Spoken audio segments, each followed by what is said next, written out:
We're all set. Ready? Yeah. All right. Thank you so much for joining us. My name is Anna Imagination with not shifting perspectives. This is shifting truths. And I am here with Michael Angelo. Go ahead and introduce yourself, Michael. Everyone, I am Michael Angelo. I am MAI. And, I'm so happy to be here and start this Shifting Truths podcast with you because this conversation gets to be one that is now going to catalyze change. Instead of just being, another podcast talking about shifting truths, we're going to actually shift some truths here. And so I'm excited to get started, Anna. Thank you. I'm stoked. I'm stoked. Okay, so I want to first start with defining truth because it's easily my favorite word in the entire dictionary, and it's the reason why I love it so much is because when you look at the word truth, the two definitions that you are given are absolute opposites. It's hilarious. So the first definition of truth is what is, and the second definition is what we believe it to be. Wow. And I want to add truth to me, truth is love, right? Truth is love. Love is truth. In love, there's only truth. And when you're surrounded in truth, it's only love, right? There's only love is all real. And so when you say, if you place love to those two definitions, it kind of fits like perfectly. The first definition is the truth is all, what were those definitions again? Truth is what is, and then truth is what you believe it to be. So truth is what is, love is what is, right? It is all that is. And what you believe it to be is all that there is. What you believe it to be is all that there is. Love is all that is real, right? Love is the truth. The definitions I gave you were literally based off of science, religion, and the court system, the legal system. So there's a legal definition of love, which is the pursuit of what is or what did happen. Interesting. In science, it's defined as what is, as if it is a single particular entity that exists and we are in pursuit of it, and it's unchanging.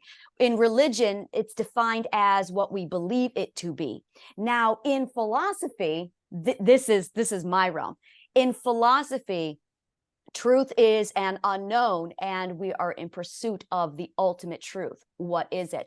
And then when you look into perspective psychology, truth is what, how did I define it? I got to be very careful with the wording here. So let me just take my time here. In perspective psychology, truth is whatever you perceive it to be. And all of this, when I hear you saying all this about truth, you can put in the word love and it all works. Correct. Very much. So, love is the one word in the human language that has more definitions and meanings to individual people than any other word. It means something different to everybody. When the fact is, it only has one real truth, and love is true, right? And so, when you talk about crossing boundaries of religion and other aspects of this and state, right? You talk about religion, you talk about politics and state, and you talk about truth and being defined by our governments. Well, and love even being defined by the governments. Love is the staple point of the connection. And the love aspect of what it does to a human being, the multidimensional aspects of the human being, it's affected by physics. So love is physics, right? Love is the highest form of physics that the human being can manifest the vibratory rate through the energy of love. It is as above, so below, right? And so love is all that's real. The other side of love is fear, right? And fear just brings all the blocks, and that's see, I do not.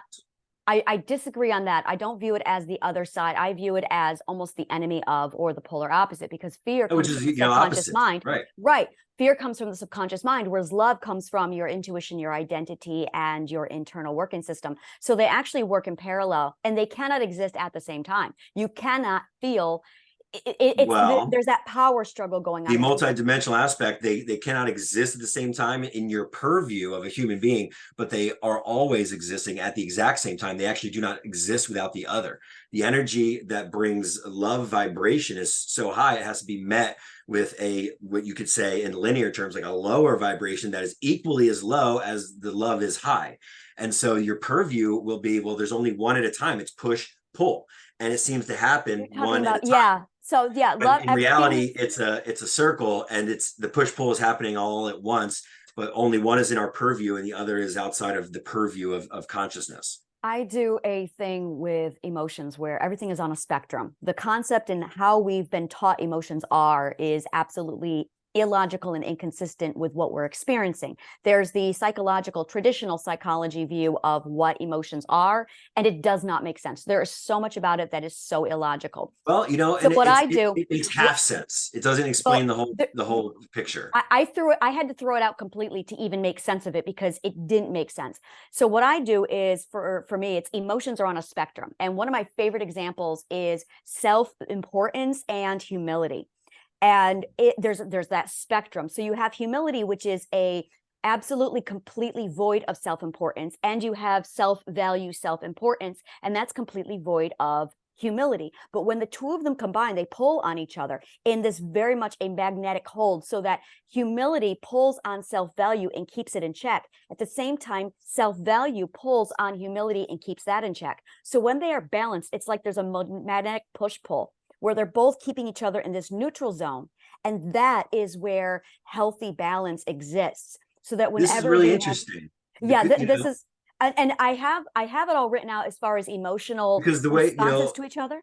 you could look at it in a way that's very similar, and I call it, it's your self-awareness. That's kind of our whole ability to be here, and humanity, our self-awareness and how we relate to humanity exactly fits the same spectrum where you're talking Precisely, about yeah. humility and Right. self right, Self-value.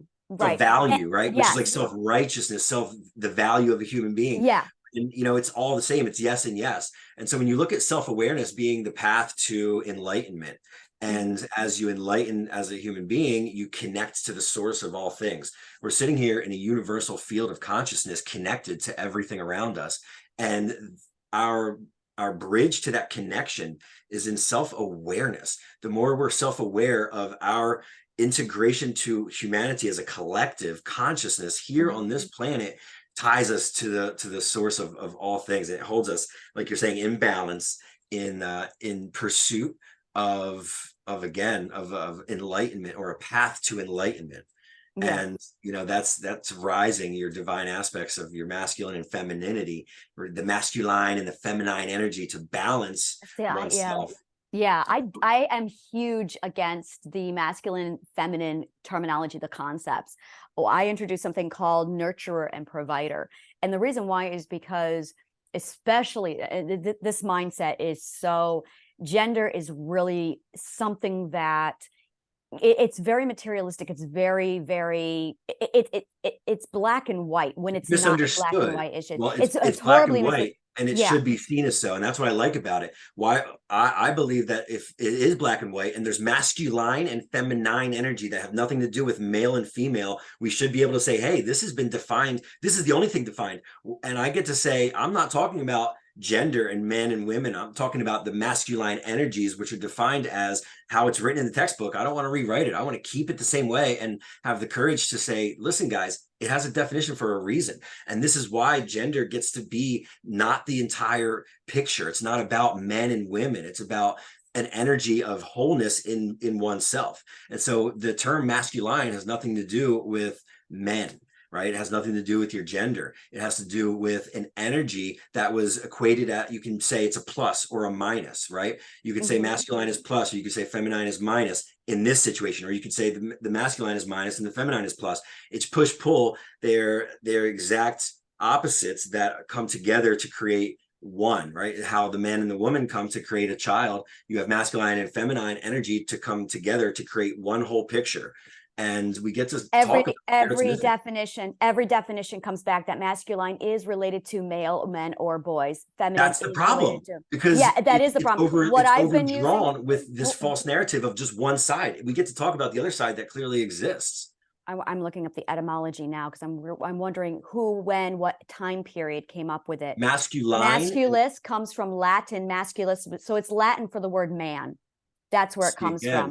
you Yeah. know, You're Now, what I only finding used, the gender conversation, y- which you're right. We get to right. shift So that truth. what I use, because in my opinion, the words are obsolete because they don't apply to the energy that everyone's referring. So I came up with nurturer and provider energy. Yeah. Nurturer is what has been ordained by the patriarchy as being woman, female, and masculine energy is provider energy according to the patriarchy. But when you take nurturer and provider energy and you strip away all gender, you have the nurturer,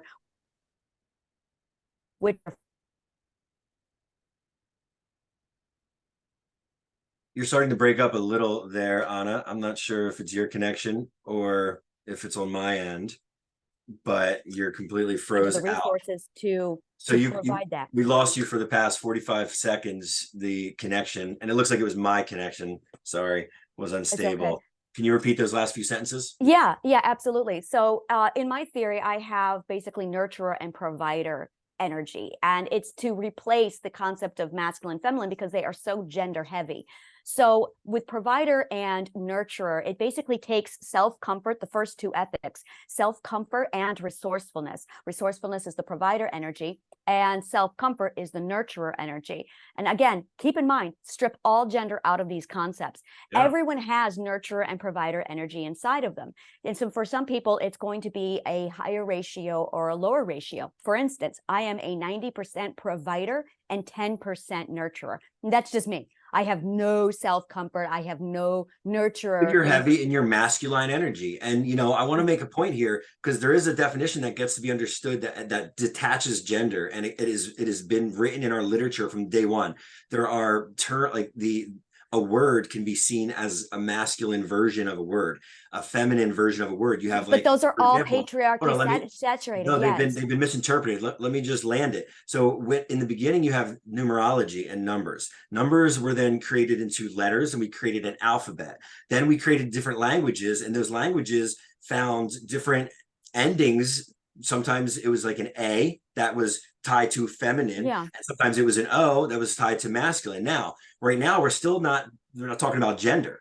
It's a term of a masculine word or a feminine word or a masculine trait or a feminine trait before gender exists. We're still sitting before gender exists. It's literally just the letters that were defined into vocabulary and then used to make words. Those words then were then placed upon, well, this is a man's trait and this is a woman's trait. That came in Fight later. of gender happened thereafter. And so it is important to teach and draw awareness in the way that you are addressing it, but to tie it back and say, hey guys, I just want everyone to know that everybody has masculine and feminine energy inside of themselves. No one will deny that. Yeah.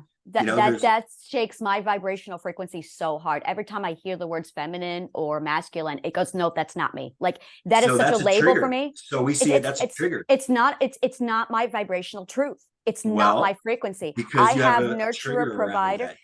I don't have a trigger around it. It's absolutely just shaking every DNA part of me because it is Latin based, because the words are 100% taken from a source that did accumulate with man, woman. And that's not, it happened thereafter. There is no it didn't happen thereafter. The word literally stems from the Latin word.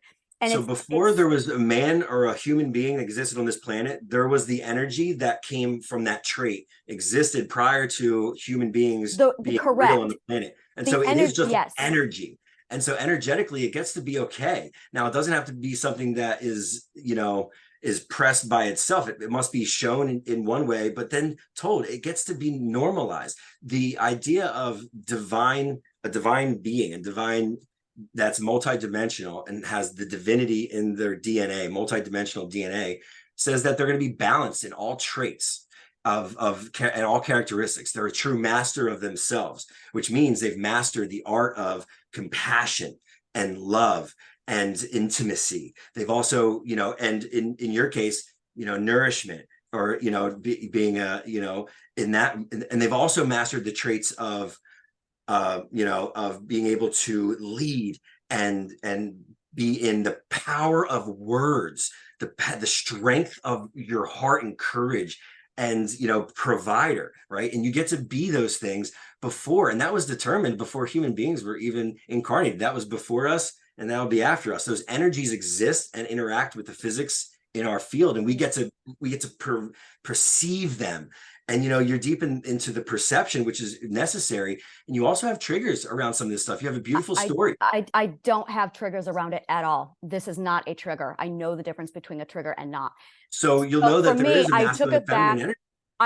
I don't call it that. I went back to the beginning of the energy, and what I refer to it as is the nurturer and the provider. And when you look at the first two ethics with the stages of growth, the first ethic is self-comfort. The second one is resourcefulness.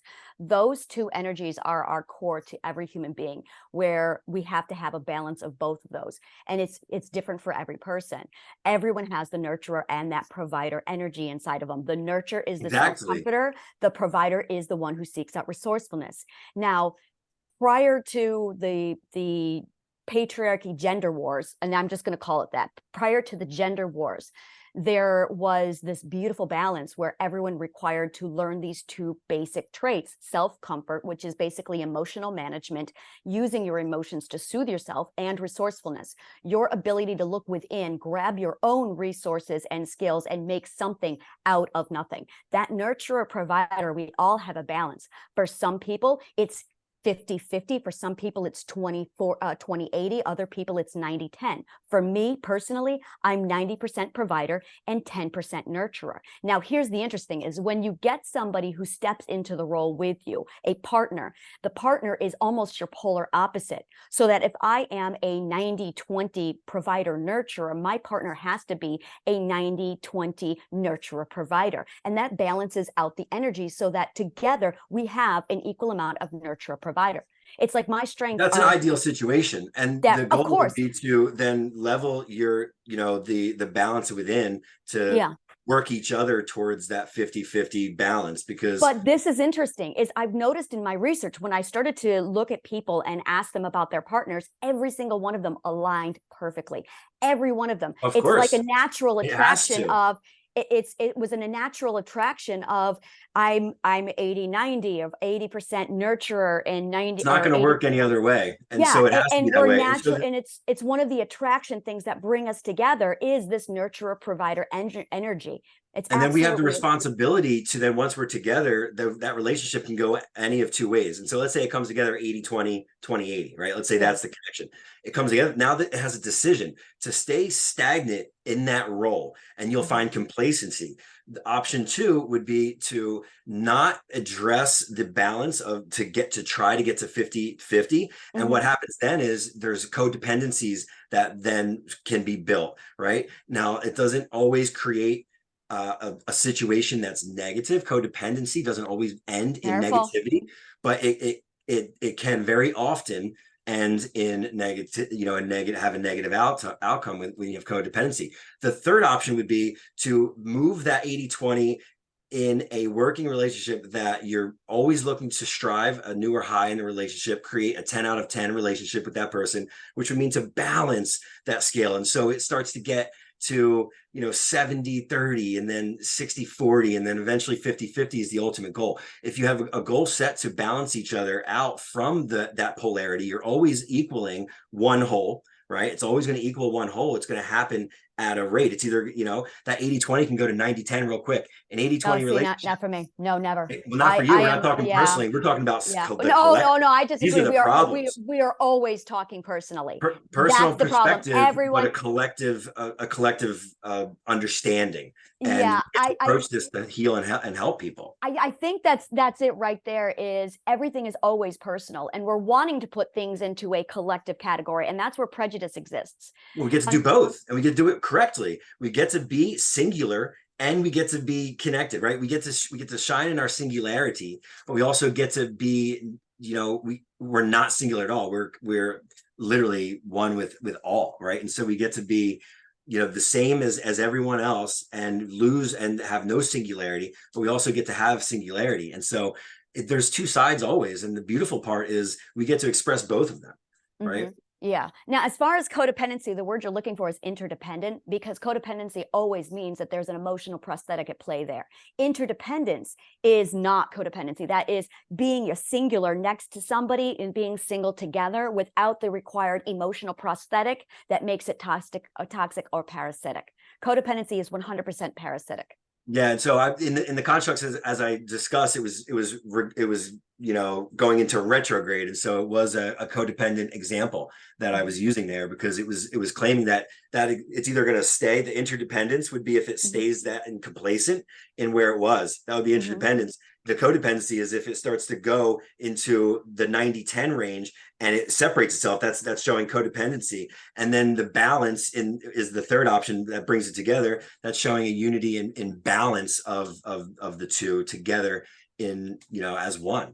And so you have the examples of all three there at play. And it's important to see that, because it's okay to see that, once you realize the power of interdependence, and there's a positive and a negative to all things.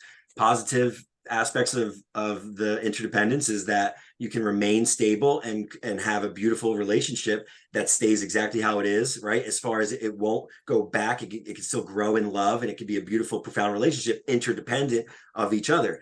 The codependency, but let's say the negative part of interdependence is complacency. One person can only do so much. And it creates a situation where you're not challenging the other person to to root into their core of them. And if you opened up those aspects more, you would find gifts inside the other person. So it's reliant on one person, which has been accepted and accounted for. The positive aspects of codependency are being able to be self-aware that it exists. Now, this gets multidimensional when codependency exists, so that we can see it and change it, right? And so what you're seeing is, codependency can be defined in so many different ways, so many different examples. So it's really just a spectrum of traits and acts and habits that you may have, or inside of yourself, or things that you need to heal, that it's exposing light on something you're creating your reality. So if you've created a codependent relationship, there's something inside of you that you get to, it's a lesson there. And so the beauty of codependency, the positive of codependency, is it gives you an opportunity to grow and learn and see aspects. Not in most cases. Well, and that's the opportunity is there. In most cases, it's a trap. And that's the negative aspect, is it's hard for most to get past that. Codependency is built off of the belief that love is a need, that I need someone to use me, or I need love is. And so it's self-worth, and it starts in a lot of problems. That's not actually, that's the opposite of self-worth. That is the opposite of self-worth, because you have your but the identity is 100% defined by who loves you, so that you are void of identity. It is the absence of identity. You love you. Well, not with codependency. With codependency is a byproduct. If you don't have true self-love, it creates codependency. Is a mental illness that results from a lack of self-love, and you have no identity. So you use another person to plug in your identity with another identity. That is an emotional prosthetic. So that, and that's something inside of you that you get to see and try and get to shift. But that's just it, is whether or not you're aware or consciously aware does not change the lack of codependency. Codependency exists because you define love by a person's identity. You have no identity. Conscious awareness is just the becoming a realization of, oh, this is unhealthy. This is toxic. I do need to change this. Tie them together, and it creates an avenue of the very existence of the situation that creates the codependency, allows you to be self-aware, see that something's there, and then you have free choice to look and say, what can I do in my life to create something different? And then you hope that the people that are around you choose the same path in free choice to then choose to something different. And so there's awareness. And once you bring awareness to something, there's opportunity to learn lessons and grow. And so and so that creates a beautiful field there. And then when you look at the growth aspect, when you have two people that are looking to better themselves, right? Love themselves so that they can love others, that want to, that really support their personal growth paths and life journeys, and those journeys come together and align, and this is what creates like power couples, people that are constantly bringing the best out in one another and challenging each other in ways to continuously then not wait for the codependent aspects to come up for growth, but in fact go out and achieve enlightenment in thyself. And through self-awareness, you grow closer, and two people in alignment through a divine union and with Yeah, see, self-awareness now of you're self. getting into interdependence.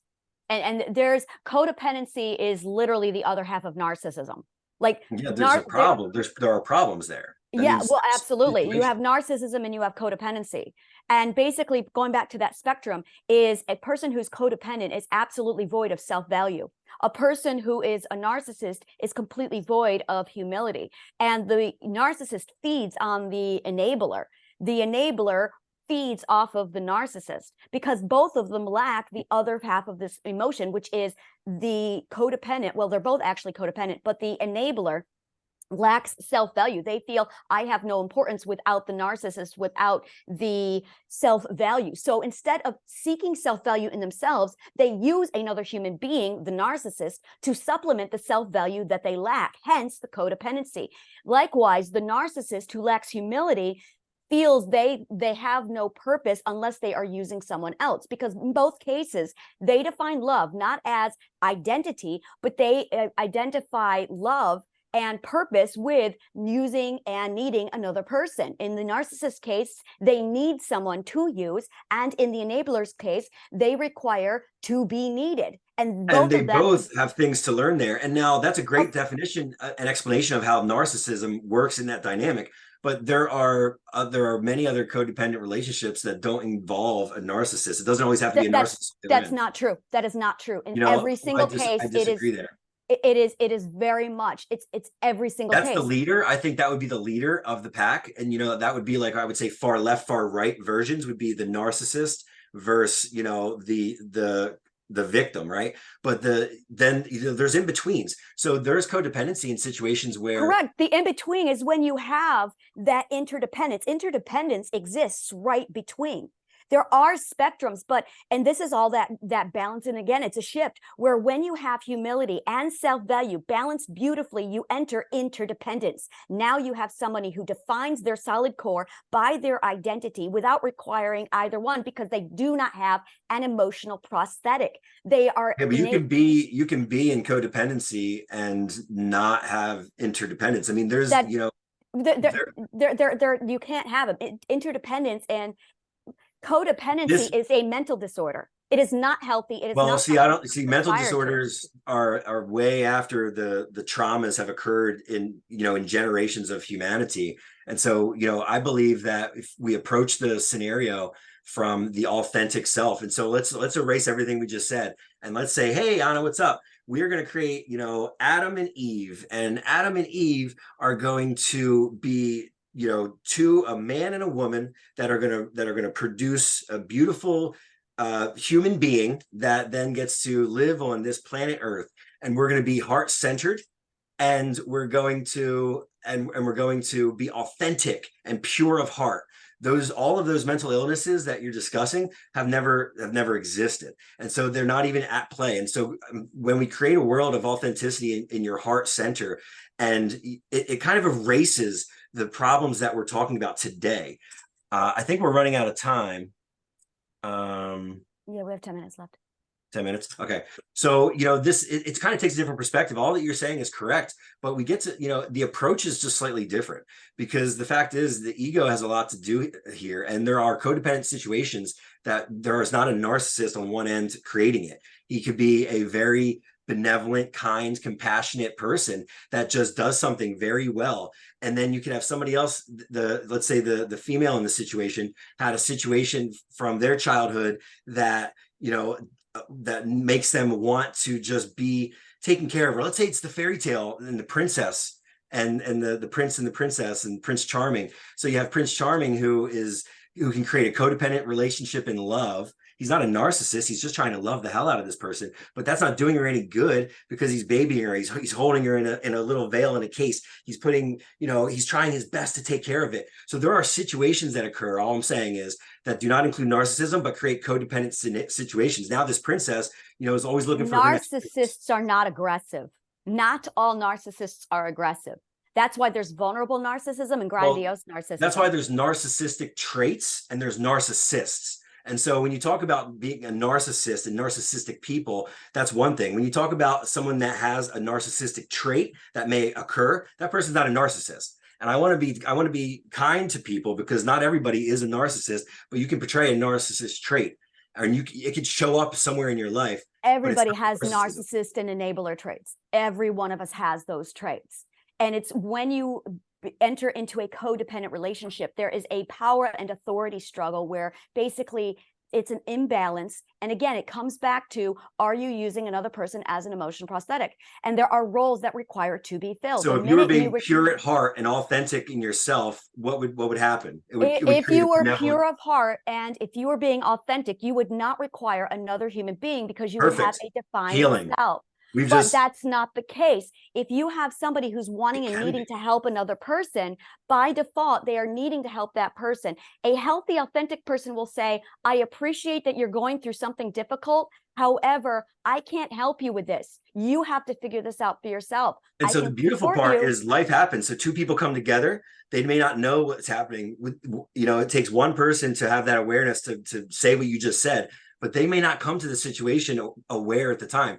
It might be entering into it saying, whoa, that's narcissism, and this is unhealthy, and this is codependent, and I see that. And I really do come from my heart, and I'm authentic. So now that I see that, I want to change it. This is not going to work for me. That creates that option for growth and learning. Now the other person gets to say, that's not my truth. My truth is this, and they can choose to stay in the story, or they can say, well, I see that too. I'll do my part, you do your part, and let's come together. The opportunity is definitely there for awareness, but in most cases that does not happen. I'm here to bring awareness. In most cases, people just cycle through the same relationship over and over again, where they'll just serial relationships. It's insanity. So, of course, the opportunity is always there, but that is not what is happening. What is happening is people are clueless. They're wandering from relationship to relationship, trying to figure out why they keep repeating the same thing. And that's why we're here to bring both sides and say, this is what's happening, and this is how we approach it, because it gets to change, right? Because I'm here to say those things get to change, and this is how. Right. And so everything you say is completely right. And it's some of the worst problems that humanity has dealt with. You've discussed in a short period of time, and the beautiful part is there's a path, right? There's a beautiful, benevolent answer and solution to these things. As soon as we start to come together, realize it, identify it, even define it, because a lot of this hasn't been defined with the knowledge that's coming to the planet now. We have more wisdom today than we did 100 years ago to talk about these things. We have more wisdom today than we had 20 years ago to talk on these topics. We get to start rewriting definitions on certain things. We get to start making sure that it's better as we better understand it in society, which we do. We've been watching it for how long? You have a very good understanding of this stuff. We get to rewrite what it means and how we respond and our reactions to it. And that's the beautiful part. I want to make sure we have a proper close. So do you want to start to bring us to? Yeah, I'll go ahead and wrap up. What would you like to promote? What's going on with you? Let's go ahead and talk about your. Well, this is the start to a lot of things. I mean, you're going to see I wrote 11 poems that are going to change the world. And that's, you're going to see a tour, and that's going to start coming in the next few months. But being that authentic self, we're going to be on a summit very soon. We should talk about that. And this summit is your awakening to yourself and the authentic self, and how it impacted our magical powers and our ability to intuit, and the strength of our innate, and have our understanding the way that it is right now. And so I'm excited to be on that with you. That's going to be in October, and we should start to invite people and get ready for this. Mm-hmm. Yep, absolutely. Yeah, then that information will be available on the video below. We're going to go ahead, and once it comes in, we'll be able to post that. So go ahead and check the link below, and that will get you to wherever it is you need to go. If you love shit like this, like, subscribe, follow, and comment below. Let us know what part of the movie resonated with you, and grab the links below and take a look at the menu. There's a lot going on. Thank you so much, and may the kindest of words always find you. And guys, thank you so much. I am Michael Angelo, and I love you all.